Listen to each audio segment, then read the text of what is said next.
I started swimming, you guys. Yes, 3 days in a row of swimming. Because, you know what? Father Time's catching up with me, babies. And I'm starting to get a little bit of chunk going on. Feel like I'm Gail from Letterkenny. A little bit of chunk going on.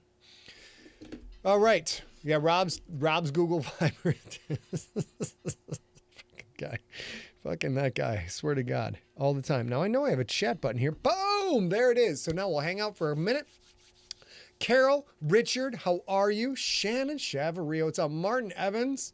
Martin, we're going to have a new mix of Super Weapons' new song coming out very soon. The bass is magnifique. It's very, very simple, but it's got to be simple bass. So I'm going to sing while my cousin's going to sing, excuse me.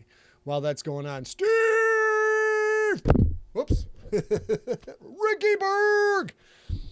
I feel like Steve Rickyberg's name should be one of the taglines for Mortal Kombat. Instead of finish him, should be Ricky Berg. And then you just kill some bitches.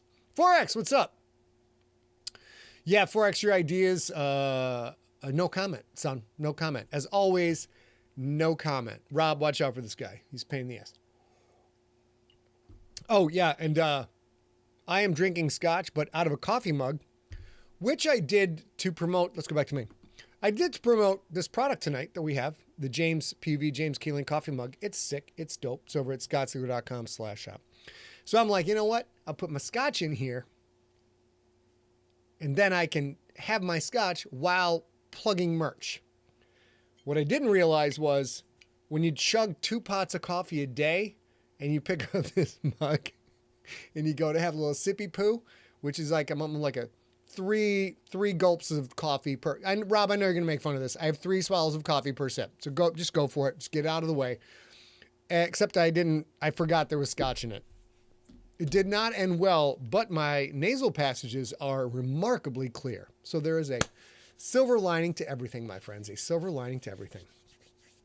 Let's talk about, after the reading, we're going to talk about our vacation. Gosh darn it, I always miss something in the script. We're going to talk about our vacay and tell you a little bit more about infected being out. Oh, that's my new phrase, let's rock. It did not turn out all right. So we're going to turn that off. Boom. Boom. Yes. All right, here we go. It's been a while since we've done this. We're going to get into it. I have to go turn off a fan because I can hear it. I'll be right back. Hold your business. Hold it, I said. Everything I can remember. Okay. All right, ladies and gentlemen, welcome back. Welcome back. We've been gone for a little while, but we're going to jump right back into Slay. We kept the Slay episodes going while we were gone, so hopefully you guys will enjoy this read.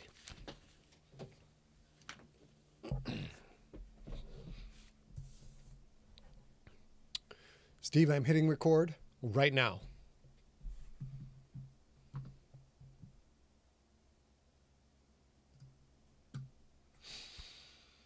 Welcome to Slay episode number 30. I'm going to give you the story so far, and we're going to start reading about the carnage. Previously on Slay. Callista ordered Lincoln to protect her from Dante's assassins, a murderer's row that includes Boss Hawg, the Flechette Sisters, and the druid-sorcerer Oleus Oakbeard. Shitbird signaled to Lincoln that Dante's troops had been spotted. Callista sent Lincoln and her boy toy Mercutio to take out an assassin or 2 before the real battle begins. Meanwhile, Billy tried to go to his apartment to warn his grandma to get out of there, but he saw Butch's men around the place and decided to bail and head back to the old stone church. Dante and Oleus were on the roof of Callista's old 4-story factory building using a cockeye to search for Lincoln. If they can find him, they can send the others to take him out. And now, episode 30 of Slay.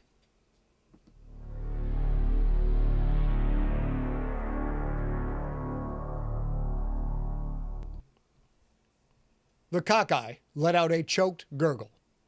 Its beach ball-sized eye swelled, the pupil contracting from the size of a fist to the tip of a finger. Blast, Oleus said. Callista has powerful toys. Dante shook his head in disbelief. Powerful enough to kill a cockeye? Just how strong is she? The beast belched a final grunt, Then the swollen eye burst like a popped zit. "I do not think it was her directly," Oleus said. "I suspect it was a bit of old meshwork. Very old, perhaps. She has, however, activated her own dampening glamour. Combined with mine, I'm afraid we're already deep within the fog of war." Dante had ordered Oleus to cast a dampening glamour, which stopped Callista and her people from calling out for help or reinforcements. Wired, wireless, and enlightened signals were fully blocked, or close to it. She'd cast her own dampener, and just like that, communication options were reduced to shouting, hand signals, dropping the battle into a gray zone of only sight and sound. A gray zone in which the man in gray was king. But it was too late to turn back now. "This is unfortunate," Dante said. "But it does not matter. Everyone knows objective. Are you ready to drop in on our friend Callista?" Oleus slid his robe sleeves up to his elbows, revealing pale skin darkened with faded tattoos of ancient ruins. "I will begin that work now."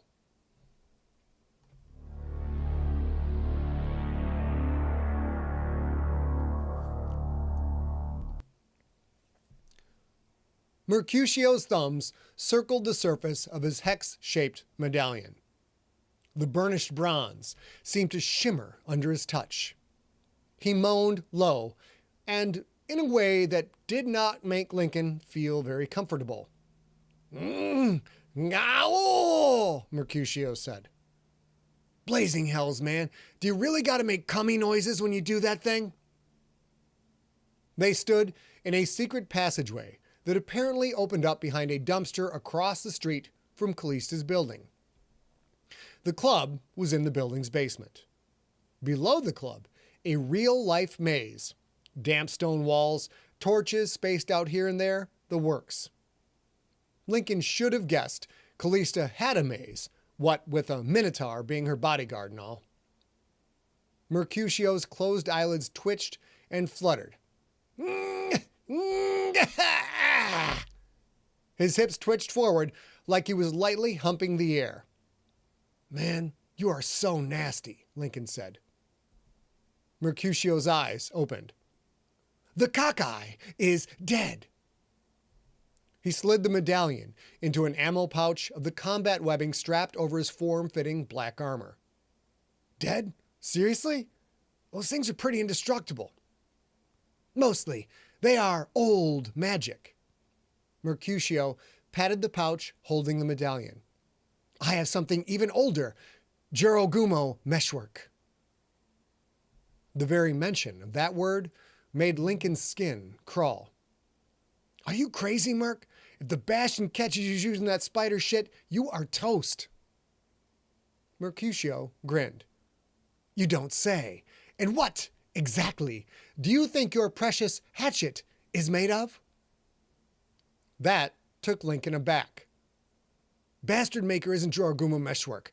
I know my weapons." Mercutio shrugged. "As you wish." The pretty boy was full of shit. Still, next time Lincoln visited Cordis, he'd hit the clearinghouse and ask Peanut, who had sold him the Bastard Maker, if Mercutio was right. "Man, that stupid Jurogumo prophecy destroyed my childhood," Lincoln said. "My dad was obsessed with it." "The famous Jacoby Franks knows the truth." Mercutio drew his sidearm, an FNX 45. "The Mors Mundi prophecy is real." He pulled a suppressor from his webbing, threaded it onto the sidearm's barrel. "Although I can see why it might make a Rixator like you feel a tad nervous." "Former Rixator, can we move now?" With the cockeye dead and the dual dampening glamours rippling across the area, the only way to spot us is to see us. You know where we're going? No comms, no radios, no detection threads, no meshwork signals in or out. From this moment forward, it was all eyes and ears. And that suited Lincoln just fine. Yeah, I know. He reached into his cloak and pulled out his crossbow. Stay close to me, and don't shoot unless I tell you to.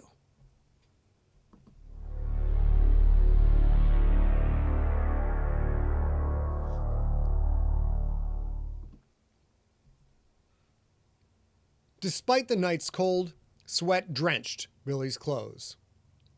Once clear of his neighborhood, he'd pedaled hard for the church, waiting every moment for a craddlebat to dive bomb him, for a muscle-bound giant panther to pounce on him and tear him to shreds. He'd cut right and left whenever possible, avoiding extended runs down straight streets. His heart thudded, and his lungs and legs begged him to stop, but he kept on, through Kendrick Heights, past the Hilltop Projects, around the outskirts of Leopard Stadium, through Kalina Grove, and finally into the crumbling ruins of the Factory District. At a burned-out corner store, Billy skidded to a stop. Chest heaving, he wiped sweat from his forehead and looked back the way he had come. No headlights. He had not been followed. He scanned the cloud-thick nighttime sky, looking for anything that flew. Nothing up there either. Leaving the church had been a stupid move. He knew that now. But he had made it back in one piece. Sometimes it was better to be lucky than smart. He wondered if Ariella and Magda even knew he'd left. Maybe they had noticed what Billy had done to the magic seal on the front door. He wasn't exactly sure how he'd opened that door in the first place, and he hadn't a clue how to fix whatever damage he had done. What if Magda was mad at him? What if she wanted to kick him out? Billy felt sick to his stomach. If they booted him from the church, where could he go? He was poisoned to his own grandmother. He couldn't go back to his apartment for fear of drawing Butch's men and Butch's wrath. If Billy left Lumencia, would Dante's killers find him? And who was he kidding anyway? He had no car, no money for a train ticket. He wasn't going anywhere.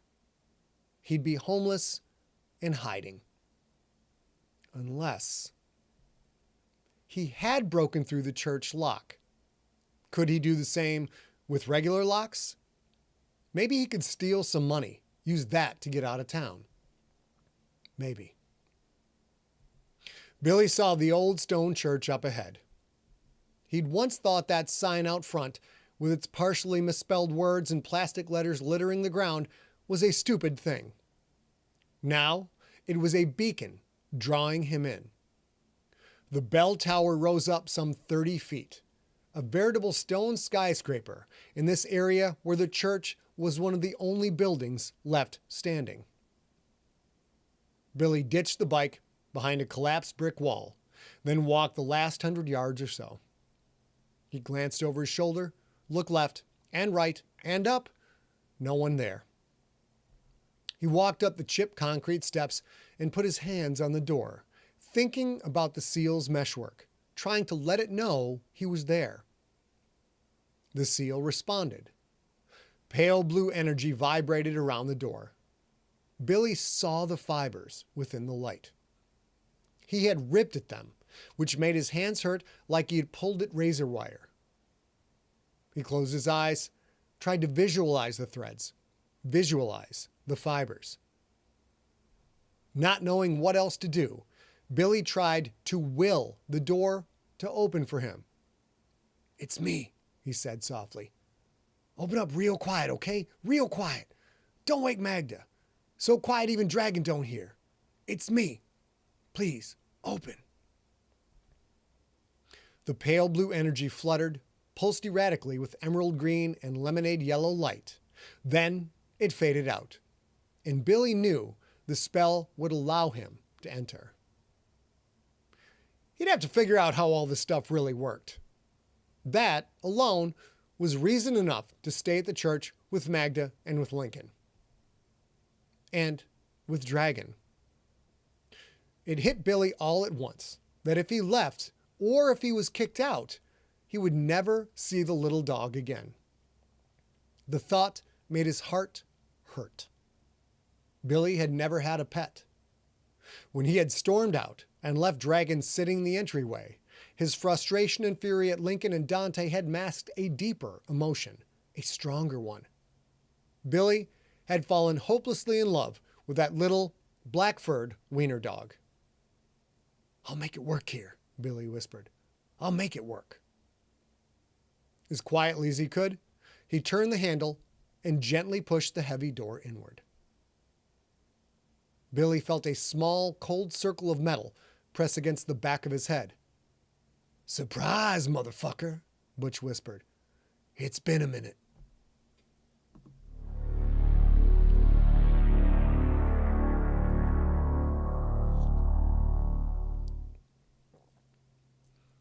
"You ain't as smart as you think you are," Butch said. "Balake saw you sneaking around your place. A bike, Lil B. Could you be any more pathetic? We were right behind you the whole way. You really didn't see us?"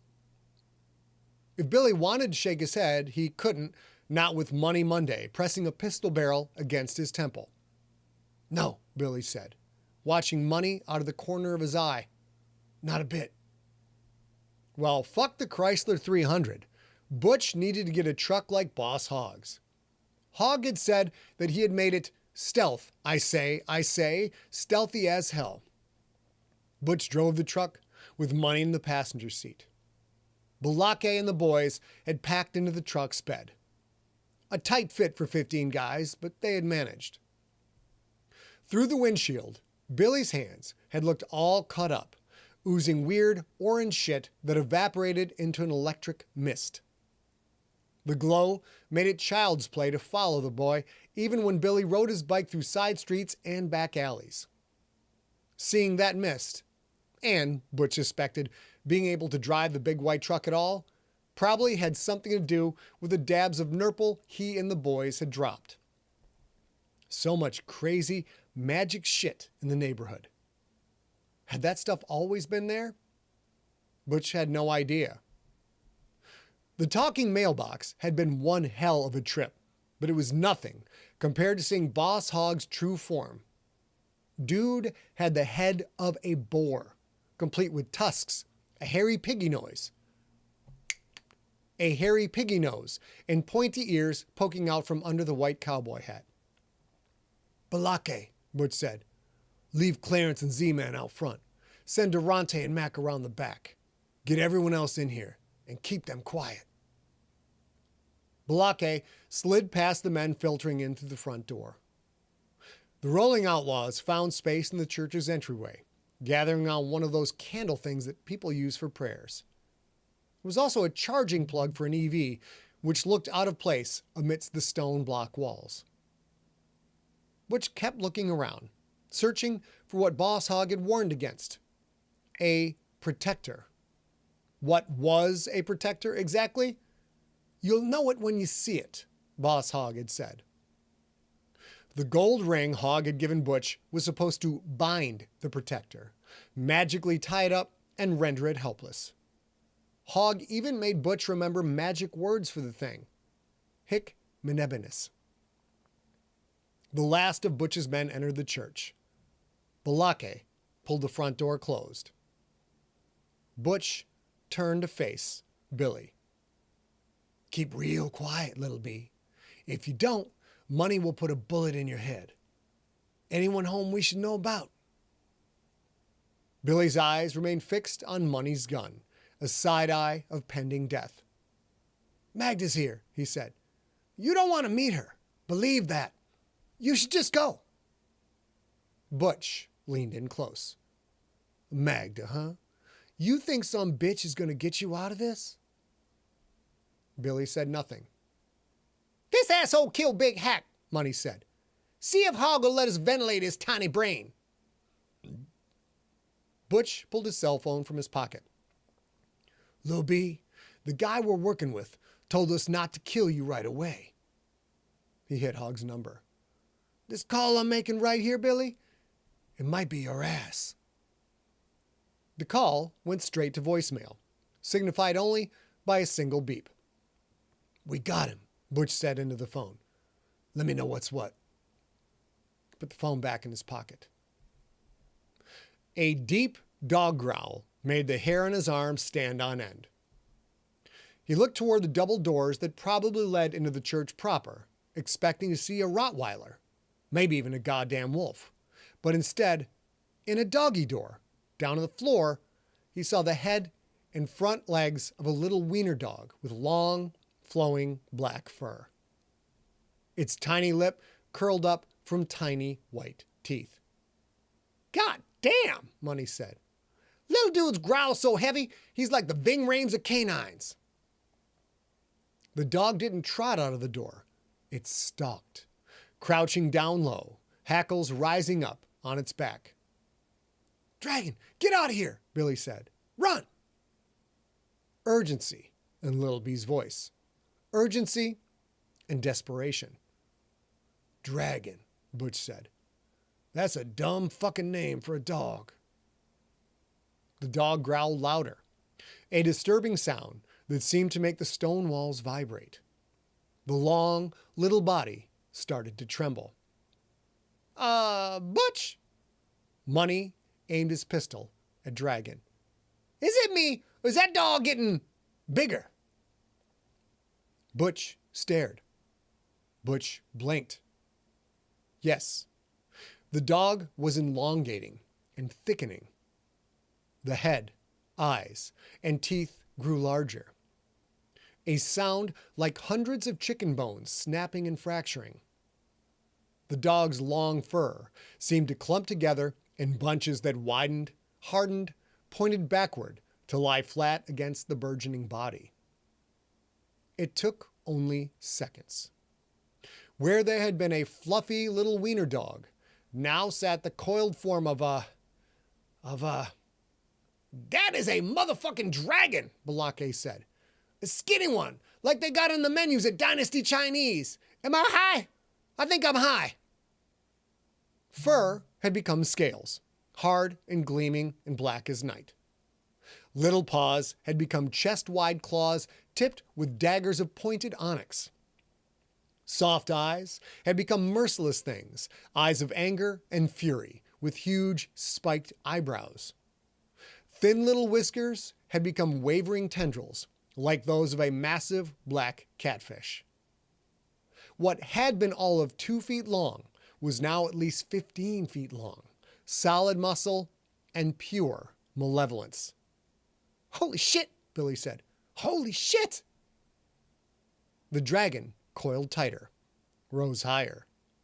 It opened a mouthful of murder teeth, and it roared. The rolling outlaws panicked. All around Butch, men shoved pistols into pants or side holsters, or just dropped them altogether. They packed against the door, trying to open it. The door's edges flashed with a pale blue light. The door would not open. Butch pulled the golden ring from his finger. The dragon hissed with both sound and curling smoke. Furious eyes narrowed, and the head snaked closer to Money Monday. "Fuck this," Money said, and he fired 3 shots at the monster. If the bullets hit, they did nothing. "Holy shit," Billy said again. The dragon's mouth opened wide. Like a striking snake, it shot toward a wide-eyed Money Monday. "Hit Menebenis," Butch said, and threw the ring at the coiled beast. With a flash of tawny light and a sizzle of magic, the ring seemed to explode, its golden metal stretching into a thin wire net that wrapped itself around the dragon. The beast's huge claws tried to rip at the wire, to hold it at bay, but the metal was alive, a hungry thing that stretched and reached and constricted, that pressed the short arms against the long body, that wrapped around the tooth-filled maw and slammed it shut. The long beast dropped to the floor like a python curled in upon itself, tied up with gleaming golden wire. large nostrils let out jets of smoke. But other than that, the monster did not move.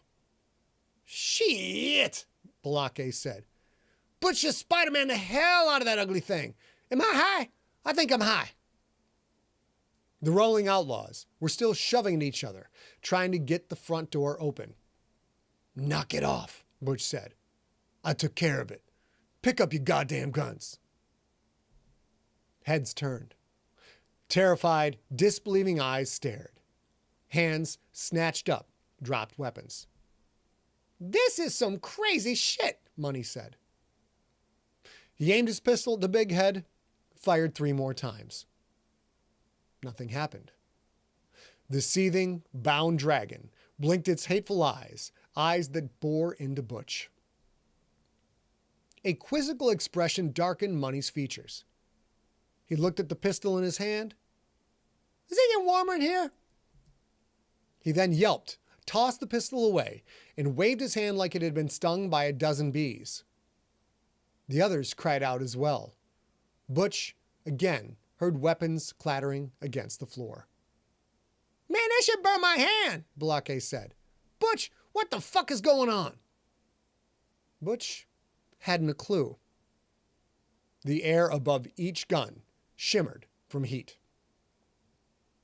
The double doors that led into the church proper swung inward. 2 women stepped through, one in a little black dress that would have fit in at a swank nightclub, the other in pajamas and carrying a wooden staff. The woman in the dress clutched at a necklace of turquoise chunks and little metal baubles. The necklace glowed with a magic aura not unlike what had leaked from Billy's hands. Pajamas stepped in front of little black dress and dropped into a half crouch. 3 ragged scars lined the side of her face. Her hair stuck out in crazy bedhead curls. "Billy," she said, "is this the Butch you've been telling me about?" Little B ran to the bound monster, knelt next to it, yanked at the golden wire that did not budge. "Yeah," he said, "that's Butch." Pajamas spun the staff once, adjusted her grip on it. "You done messed up, Butch," she said.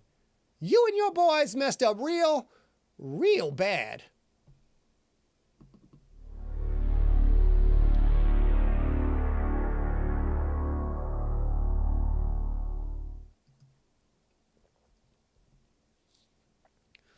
Shitbird was going to get all the stale bread, dead cockroaches, rotten hamburger crumbs, and cigarette butts Lincoln could find. The Flechette Sisters stood across the street in the loading dock at the rear of Callista's building, along with their big panthers and 4 men, 2 armed with AR-15s, 1 with a squat Sig Sauer MPX submachine gun, and 1 with a battle axe.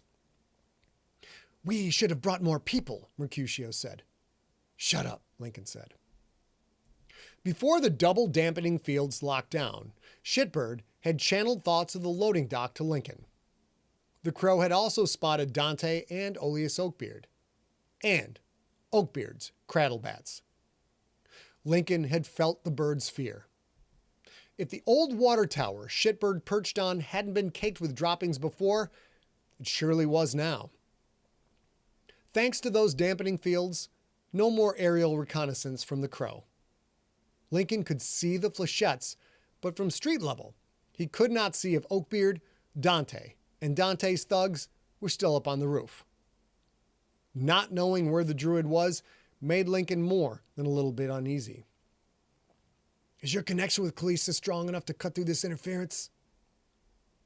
Mercutio closed his eyes, made a small moaning sound. Of concentration this time, thankfully. "Can't reach her," he said. "I know how to navigate around her threadwork, but not Oakbeard's. The druid is good. I'm sure Callista is dancing now, so her power will grow and maybe I can reach her in a few moments." Lincoln glanced at the armored man. "Dancing? She out of her fucking mind?" Mercutio grinned and shook his head, as one does when talking to a very stupid person. dance is a metaphor representing sorcery of the grandest scale. My mistress spreads a tantric tumult in which she will sacrifice her enemies to the greater glory of Mephistopheles and or the spirit of Nichelle Nichols. Tantric tumult? You mean like sex magic, Mercutio said. My mistress is most likely engaged in a hurried bout of group coitus to hone her powers for the coming battle. And I do mean coming. Well, wasn't that a kick in the pants? If Lincoln was going to buy the farm tonight, it would have been nice to knock patent leather boots with that woman. She was an evil, ruthless gangster, and quite possibly a literal demon in disguise, but holy fuck was she hot. So, you and Callista have hooked up? Many times, Mercutio said. Copious amounts of glistening fornication, mind-bending orgasms, spectacular beyond the stars, beyond time and space. In other words, that is some first-class coochie. Not that the likes of you will ever find out, Rixator. I told you I'm not a Rixator anymore. Not that the likes of you will ever find out, former Rixator. Now, are you going to sit here, mentally spanking off in that withered, Cro-Mag excuse of a brain of yours? Or are you going to do as mistress commands and address these vile miscreants? This kid had a mouth on him. Lincoln wanted to punch that mouth, but that would have to wait. Can they reach the club from the loading dock? Not directly, Mercutio said. The club is sealed off from the rest of the building, but the loading dock has 2 hidden doors that lead to secret passages. One to the club itself, and one to the... Oh, never mind. A person like you wouldn't want to know. It's probably some sex dungeon thing where Callista was in the middle of a hurried orgy to power up her threadwork batteries. Well, can you open the doors quickly, seal them just as fast? Of course, Mercutio said. But won't doing so provide a way for them to enter Mistress's fortress? Not if we hit them fast, scatter them. We take out who we can. I eliminate one of the sisters. We get to the door that leads to the church, seal it up behind us, then regroup with Callista and Bobby. I'd rather we take out all the miscreants we see right now. We can do that, Lincoln said. As long as you're down for being mauled by a giant panther or being eaten alive by a swarm of crattlebats. Do, either of those things push your sexy time buttons? Mercutio glanced up to the roof of Callista's building. Saw nothing, just as Lincoln had seen nothing. The kid got it. Oleus Oakbeard was around here somewhere. Such options are not in my particular kink wheelhouse, Mercutio said. We do it your way. Let's get it on, Donkey Kong. Lincoln had half expected Mercutio to tap out, to make an excuse to avoid the actual fighting.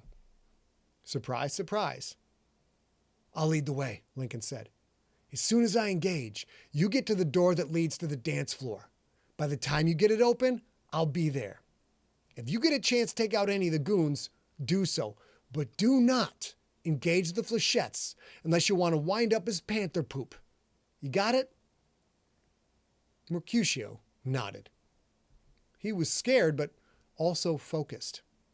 He wore his devotion to Callista on his armored sleeve. Yeah, that had to be some first-class coochie. Stay close, Lincoln said. Let's rip him a new asshole.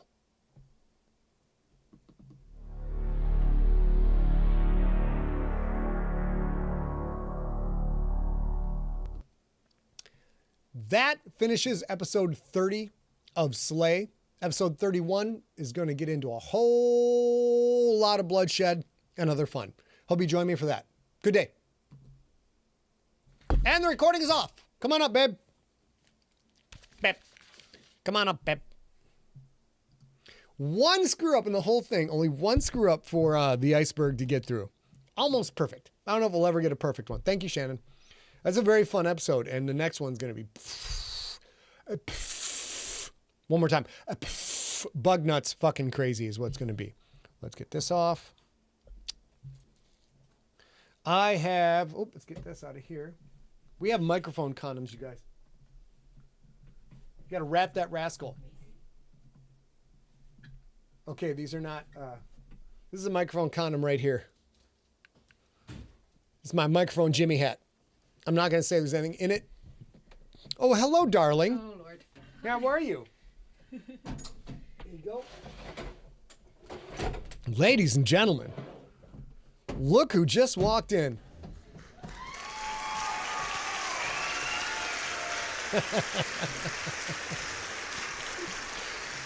Yes. And your microphone's on and your headphones should be cranked up. Cranked up to the gills, my darling. Woo! I almost got through the whole thing without any screw-ups. I only had one punch in for the whole thing for Steve. I think that's Steve's decision, isn't it? No, because I did can't hear snaps. You can't hear? Nope. Okay, well, we're going to have to work on that. I don't know why you can't hear. I can't hear. Oh, well. All right. That's okay. I can hear you. That's me. That's you. Can you hear now? Yeah, I can hear now. Great. Let's get you up on that mic.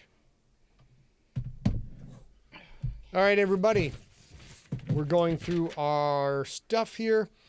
We have coming up in a week, maybe 2 weeks. I'm not sure how math works. We have got Steve Rickyberg's Junkie Meetup once a month. It is on, what do you call that program? It's on Zoom. The F, I can't hear you at all, Pumpkin. Let me get you queued up. Hold Yeah, on, guys. I I gotta can't do hear some. myself either. I gotta do some fixing. So it's always the first Saturday. Oh God of every damn it! month. There you go. Try. There now. we go. Now I can hear. Drat. Go ahead, babe. It's always the first Saturday of every month. Steve mans the controls for like a 7-hour hangout so that people all over the world can join. Starts at 4 p.m. Steve's got to Pacific be time. on. He's got to be on Nurple for that shit, don't you think? Probably. Probably on Nurple. Yeah, I think so. I think Steve's on Nurple. Hold on. It's be noisy, guys. I got to bring the mic up a little bit. Oh Lord. And there we go. All right, let's get rid of that. There's that. Let's do the basic stuff. If you're not already, text SIGTEXT, one word, SIGTXT, to 855-955-5095. 55-9095. And then you get the text updates. We sent one out today to let people know about the show with all the links to everything where you could watch it. And of course, questions, send those to info@emptyset.com. It's time to start sending in questions for the Slay Q&A, right? It is. We've had a handful of questions come in already. You are always welcome to send a question as long as you identify it as for the Q&A. We'll put it in the next Q&A. You don't have to wait. That said, we do have a handful, and I do want to point out that you can actually send in questions about anything. It doesn't have to be just about Slay. The Q&As generally are 2 episodes long. I don't know if they'll be that this time, but go ahead and send your questions to info@emptyset. Whoops. Oh, Hold Rob on, Otto I says lost that Q shit. and Slay. There we go. Boom. And then, of course, newsletter. We just sent a newsletter. We did a whole newsletter to prepare everybody for shipping issues with the UPS strike. So we had the whole thing done, and then that went out at like 12:05 a.m. And then about 8 a.m., they settled the UPS strike. I do not care. I do not care because we needed to be prepared. That was the right thing to do. It's also the right thing to do that they have figured out a 5-year deal. It hasn't been ratified yet. It hasn't been ratified. Chris Grawl's in the house. Chris, hope your head's feeling better, buddy. And let's see. Let's get back to Maine. Now, ladies and gentlemen, let's see. Oh, shit. We got information. We got so much information right now. We got the informations. Dude, we are on such a Letterkenny jag right now. It's the best fucking show. I love that show. I'd like to point out that, let me get the right, I fucked up. Un momento, por favor. There we go. Boom. Let's go to books. Yeah, there we go. Ladies and gentlemen, over at realm.com, and I'm going to show you a few other places where we have it too. Realm.fm, excuse me. I want a surprise. I mentioned this before, but we just sent this out in the newsletter we were talking about. The Infected Trilogy is now live as a free serialized podcast. That is correct. 94 episodes. Infected, Contagious, Pandemic, all available for free. And you get your Dew, Perry, Margaret, Tim Feely, Clarence Otto. All the gang is back for an encore performance. You can find that shit at Spotify. Look at Spotify here. Let's go. Hey, I say Spotify. Let's search for Scott Sigler. Yes. Oops. Here I am. Live searching because I know what entertainment is all about. And then you go to podcasts and shows. And look at this all over here on the left. Well, that's not right. podcasts and shows again. And there's the Infected Trilogy right there. We got it on Spotify. And then we also have it available on Apple Podcasts, anywhere you want to go. If you want to revisit the Infected Trilogy, the first 2 Rick's books are read by me. You can go listen to that stuff. We've also, of course, got Ancestor, full, unabridged, ad-supported, serialized. Blood is Red, Nocturnal, full, serialized, ad-supported, free. It's all right there. Don't listen to it live just yet. We're working on that one. And then Bones Are White. And soon we are going to be back we're going to be doing Death is Black short story collection and Rot is Green short story collections.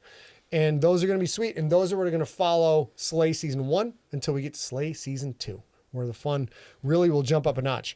We just went to Michigan. We did. We went to Michigan. Yeah, it was really fun. Do you have anything to say, Squeaky? You spent the whole week with Uncle Jim. Oh, that's good. She could lick her chops right in the microphone. I love it.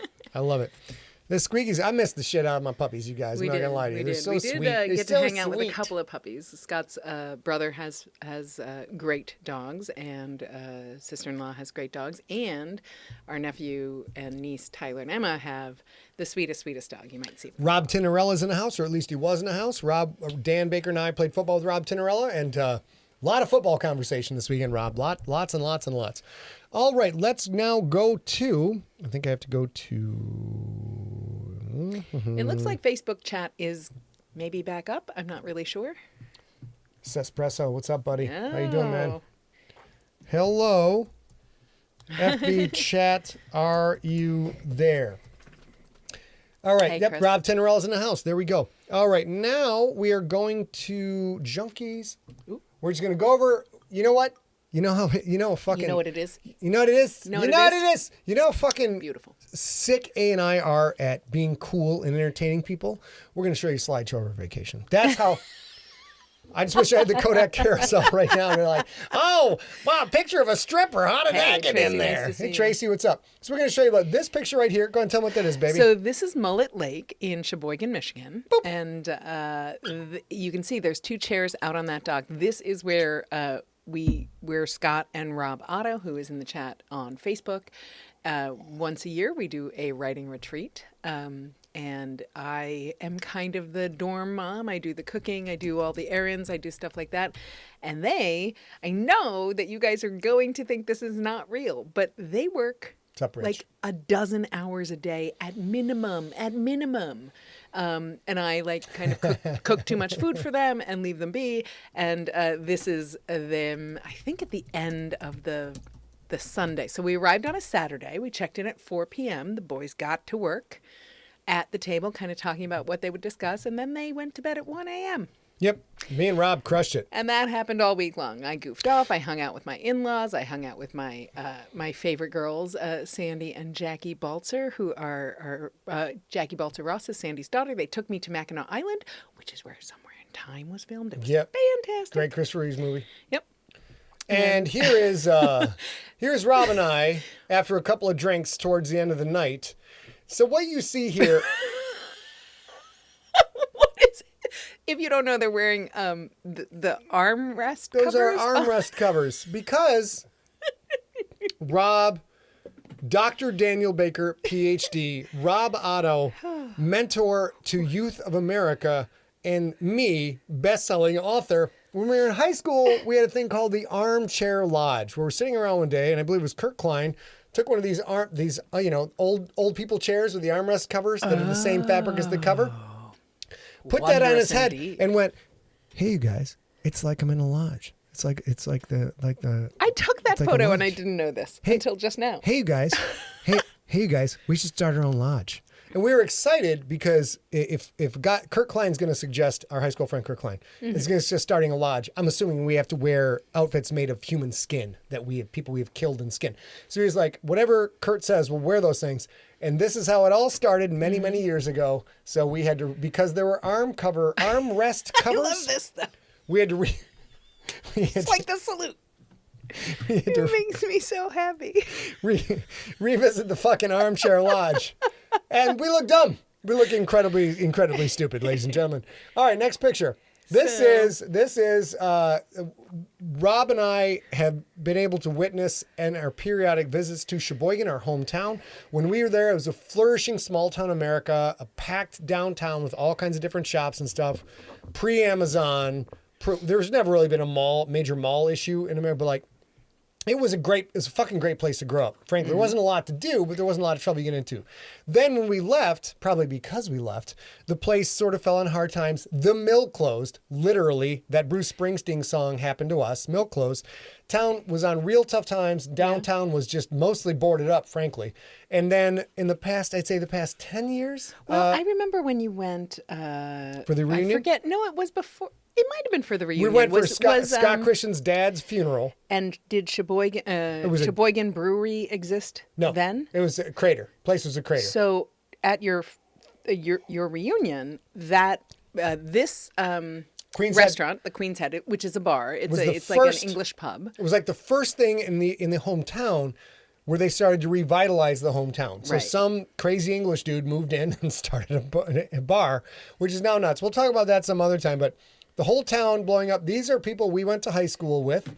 On the left, there is that's Connolly, Tina, Jody, and Heidi. Yeah. So all of whom Rob and I graduated with. And we had the best time with these people. We had such a grand time. So are you talking about this day or are you talking about growing up with them? Or well, yes. Both. Yeah. Both. So I'll What's up, say, Dr. Ronnie? as an outsider, obviously I did not go to Sheboygan High School with these lovely human beings. Rob, it's okay. I actually chose this picture because it's my favorite, even though you are sort of covering me. There's many, many where you're not, but I love this one the most because, you guys were delightful the night that I hung out with you, but I'm a little bit jealous about 30-something years later, you guys are this tight and this comfortable with each other. And it was just a glorious night. We spent the whole night. The last night of our writing retreat, which is Friday, we go Saturday to Saturday. I take the designated driver role and I let the boys do whatever they want because they've worked 15-hour days for a week. And this was lovely. We started at the Queen's Head. We hung out all night. It was super duper fun. What a These great people place. are lovely, lovely They're people. just amazing, amazing people. It's been great to see them become the wonderful humans they are. And you guys, I met this hot chick in Sheboygan, you guys. I met this redhead with a smile. I told you I was the designated driver. A smile that will spin you up into the stratosphere, my friends. And I'm not saying I got lucky. I'm not saying I didn't get lucky. I'm not saying. But this is at a lovely outdoor place called Mulligan's. And look that was really fun, right? I dig that girl. Mulligan's? That was outside. Yeah. That was Mulligan's. Yeah, that was fun. And then here's us and the gang hanging out. And just, oh my God, these people, it was just so much fucking... Hey, Sandy, I just sang your Sandy. praises. So much joy to see the high school pals. And a couple of them have been going through some very stressful times. So there was I'd say, Rob, about probably like a half hour to 45-minute warm up as people sort of forgot the fact that they had grown up problems. Houses burning down and jobs changing and difficulties on the home front. And then they all these girls regressed to 16 and it was phenomenal. All these humans in this photo regressed to 16. The boys and the girls all girls. regressed to 16. But look at my legs, ladies and gentlemen. It's me and Tina sporting. That's Robbie's legs. Well, it's both of your legs. Yeah, both of your legs. I will also say the gorgeous woman sitting next to Scott on the end of the bench. That is Jody Ginnep. She has a shaved head because she did that in solidarity with one of her friends that's going through cancer treatments. Dude, I love that chick so much. And she had a birthday this particular week, so we were out celebrating her birthday. I've known the woman in the middle, Connolly. I met her, I think, before. Long time ago. Yeah, right when we started our business. Yeah. We did a book tour and she came to one of them because she was in California. That's correct, Daryl. Yeah, and it was super duper fun to hang out with them this night in Sheboygan. I can't wait we're already going back. We weren't sure we should come back because Rob and I did this a year ago. Mm-hmm. And then we're like, that was fun. Let's do it again.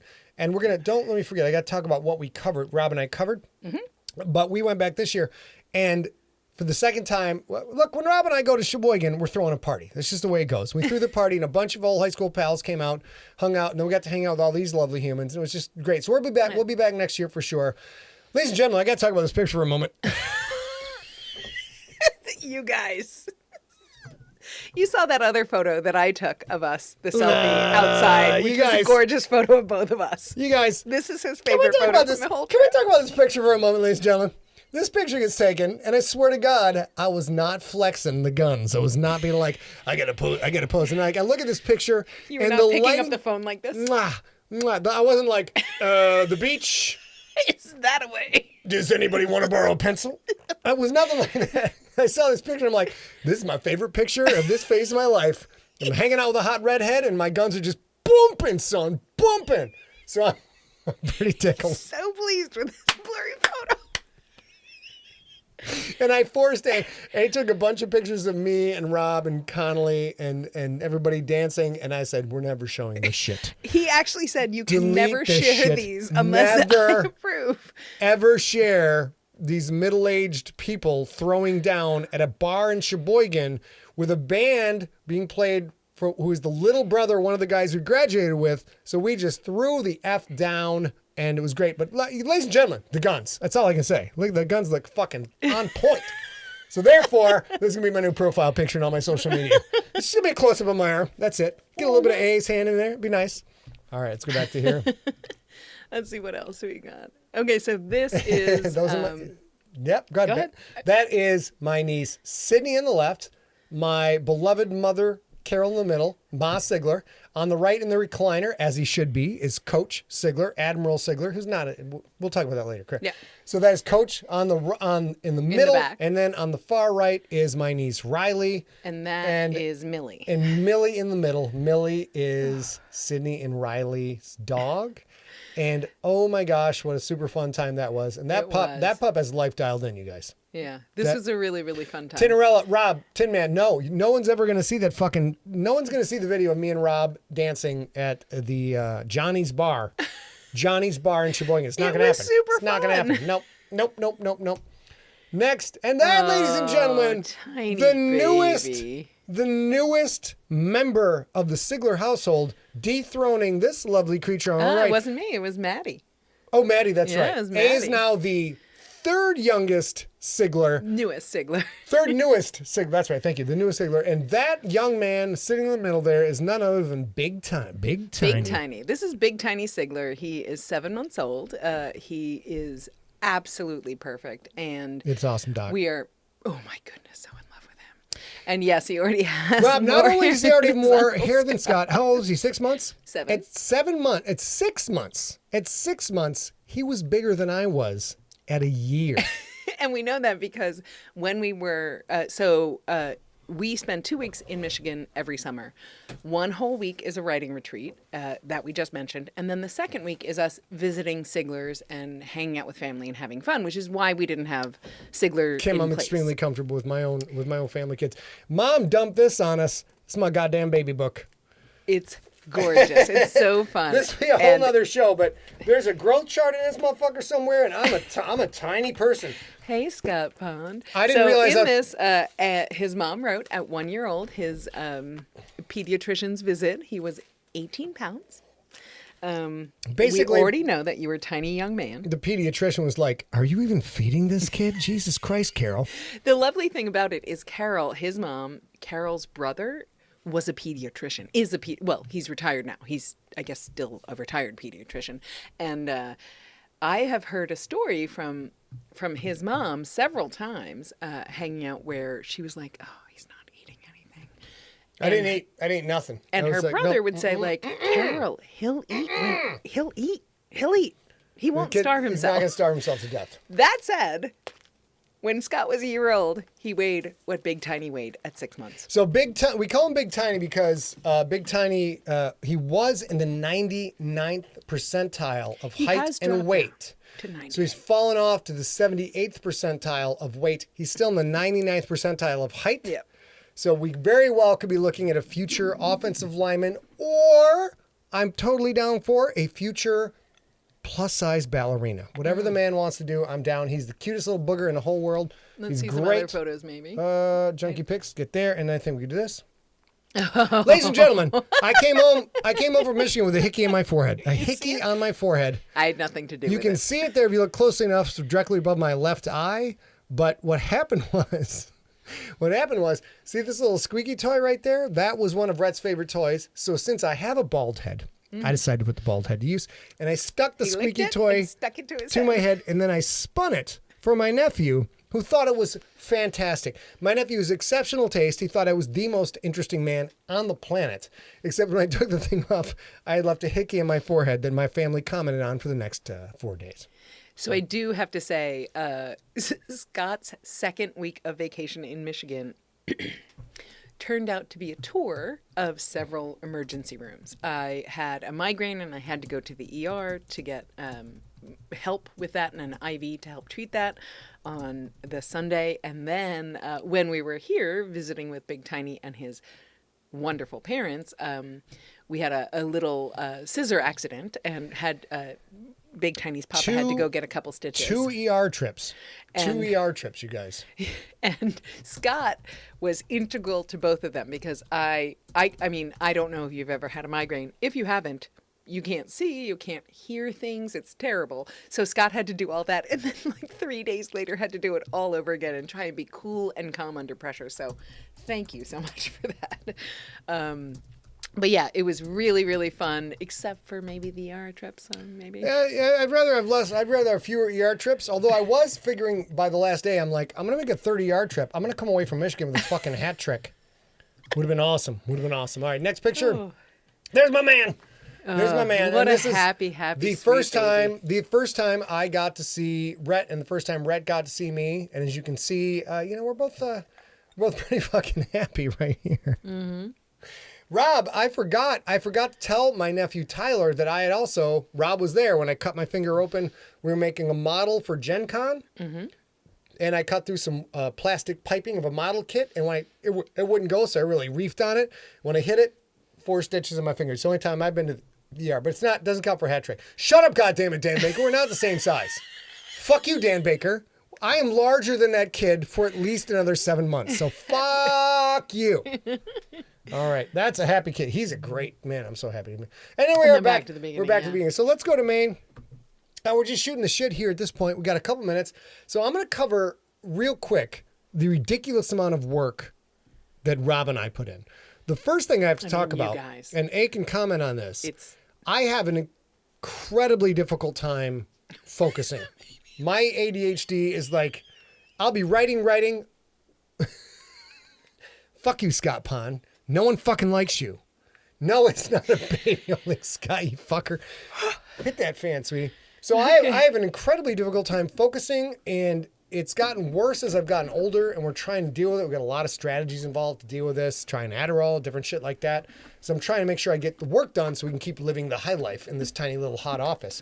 And like I can look something up on the internet, and the next thing I know, 45 minutes have gone by. I haven't written a word, but I happen to know the box score of the Expos versus the Montreals, and I don't even like either team, and I don't fucking follow baseball. That's what happens. You have spent like 45 minutes watching the Miracle Game from 1980 that you've seen 80,000 times. Every now and then I go to YouTube to look stuff up because YouTube is wonderful for firearms. Well, when Chris Growl is not available, you go look and see how things work for the book, and you're doing research. YouTube and Wikipedia are wonderful font for research. And literally the next thing you know, I'm watching Miracle on Ice. 1980. But I will tell you guys, when we were headed to Michigan, we talked about it. We have a weekly meeting. I think you guys know that. We have a weekly meeting where we actually, even though we have a 2-employee company, we sit down and we talk about, it's a weekly work meeting. And we were talking about, like, gosh, if he and Rob could get through the trajectory for the next season of Slay. That's what we hoped for. Season 2. We're looking for season 2. And Slay is a 5-season arc? Well, now it is. Or is a 5-book arc. And so we were hoping that they could kind of get together and get through the outline phase of Slay Book 2. How did you guys do? Hold watch. Coming right here. Well, the thing is, boom, boom, boom, back to Maine. We got through Slay Season 2, or Slay Season 2 outline by like day 2. And was it a 5-day, babe? 5, 6 days? 7 days with Rob? Saturday to Saturday, yeah. The reason I brought up the ADHD thing was because for some reason, when I'm working on shit with Rob, like the whole fucking day goes by and it's just solid productivity the whole time. And I don't get distracted like at all. I get done and I'm like, fuck, I'm really hungry and I gotta pee really bad because I'm just It's like unreal, you guys. It's absolutely amazing. Whatever it is, when I work on stuff with Rob, and Rob had to jump in to bail out season 1 of Slay. Whatever it is, it's the thing I've not experienced in my writing life. Yeah, very rarely. They're great writing partners. And Deep, deep focus all the time. I think part of it is Rob has known Scott for so long that a lot of the, I'll call polite conversation, and I'm not at all saying that they're rude to each other. They're not. Just bear with me for a sec. I'm being serious. A lot of times when you're working with somebody new or you join a new job and you go into a thing like, oh, I don't want to step on your toes, but maybe should we look at it this way? Or I have had this experience before, but so can I tell you about it? And what happens with them is Scott will say, like, I don't know, maybe like from today's episode, give me an example, like about Dragon Maiden. Today's episode, hey, Rob be like, hey, you know what? We should make Dragon a trilobite with giant fangs. And I'll be like, no, that won't work. And Rob be like, yeah, that won't work. And then we fucking just boop, boop, it's boop, boop. just like there's that. There's no ego. No ego. No one's attached to anything. And now it's to the point where, okay, so get back, we rambled a bit. Rob and I outlined 4 seasons of Slay. And since season 1, let's go ahead and call it, because we kept going back to season 1. Yeah. We have 5 seasons of Slay outlined. And I think 5 is an ideal number for a series, because at 5 books, you can still be doing fresh stuff that ties it all together. At 6 and onward, even with the GFL, it's starting to get a little tiny bit long in the tooth, but we're setting it up for 5. And dude, this shit is sick, buddy. But it was really sickness, lovely. Buddy. Also, Jason Brown, yes, we have a stream deck. Fuck you, Scott Pond. Oh, yeah, we do use Stream Deck. Yeah, I'm sorry. That's what you're asking. Yeah, it's right there. We have So anyways, to sum it up, in case you guys only hang out with us for an hour, Rob and I worked nonstop. 5 seasons of Slay are outlined.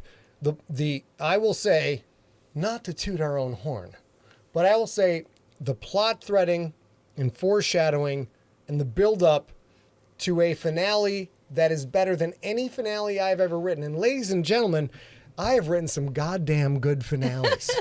I am known in all parts for my fucking finales. And I'll tell you what, the Slay Book 5 finale, chef's kiss. Chef's kiss. It's so tight, Rob. It's so tight. Yeah, I will say this. I heard them over and over kind of going back to the earlier scenarios, which means book 2, book 3, book whatever, and make sure that they kind of fit in. And the grace about this is, Slay is a lot like Lots and Lots of Violence, where we all first met Scott Sigler as a fiction author, right?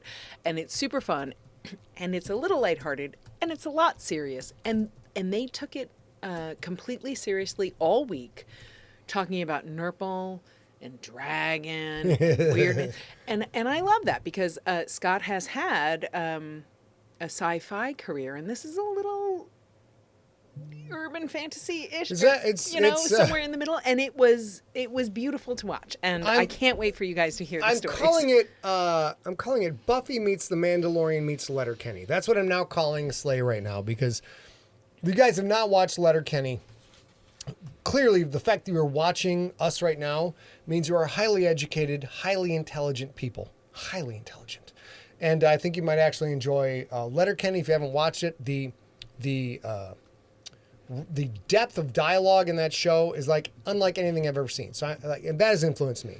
Mandalorian was a huge influence for me out of nowhere, because I'm like, listen, no disrespect to anyone writing The Mandalorian, because they know what they're doing.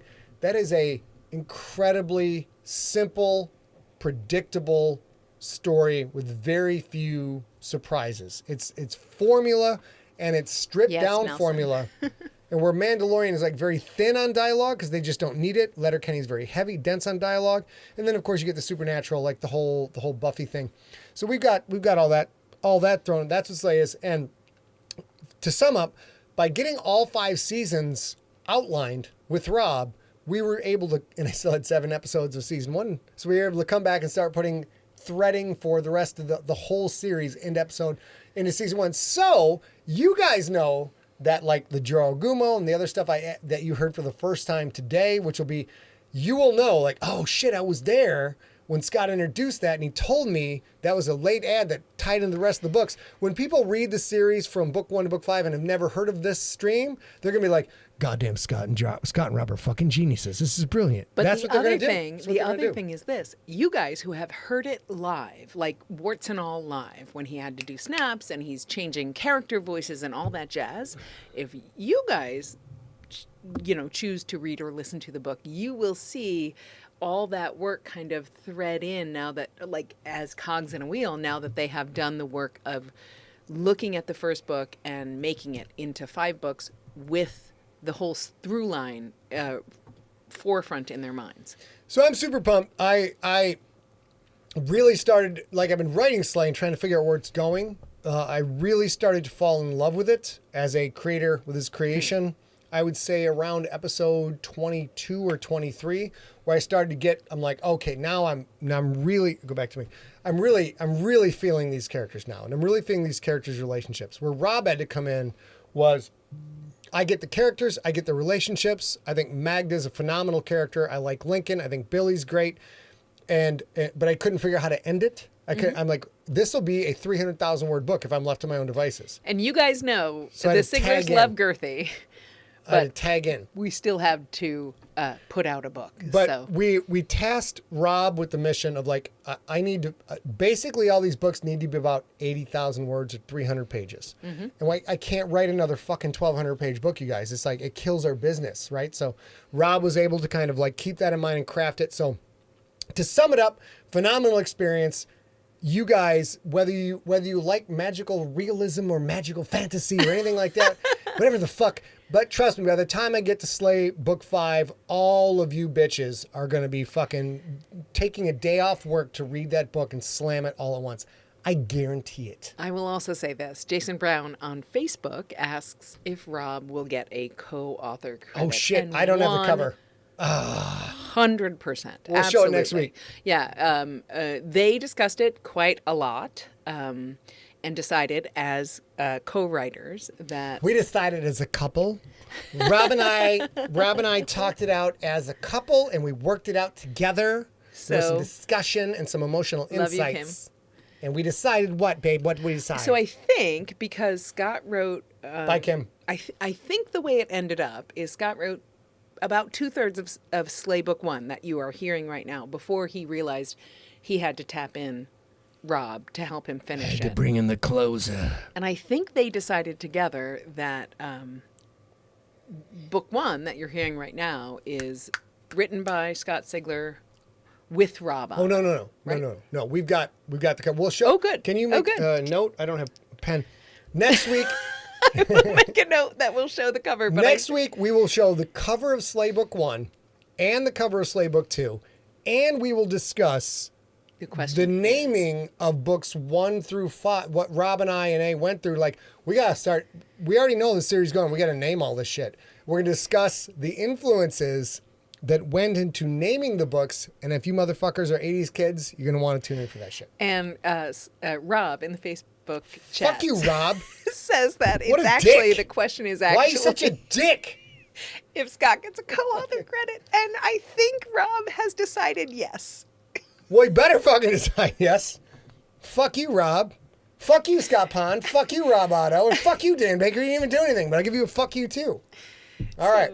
I think we covered it. That was the I think we did, yeah. So if you guys have any questions for the Slay Q&A, they don't have to be about Slay. You can ask any question you want. Scott will answer the ones he chooses to answer. You can ask what flowers Rob and I have chosen for our release party for book 1.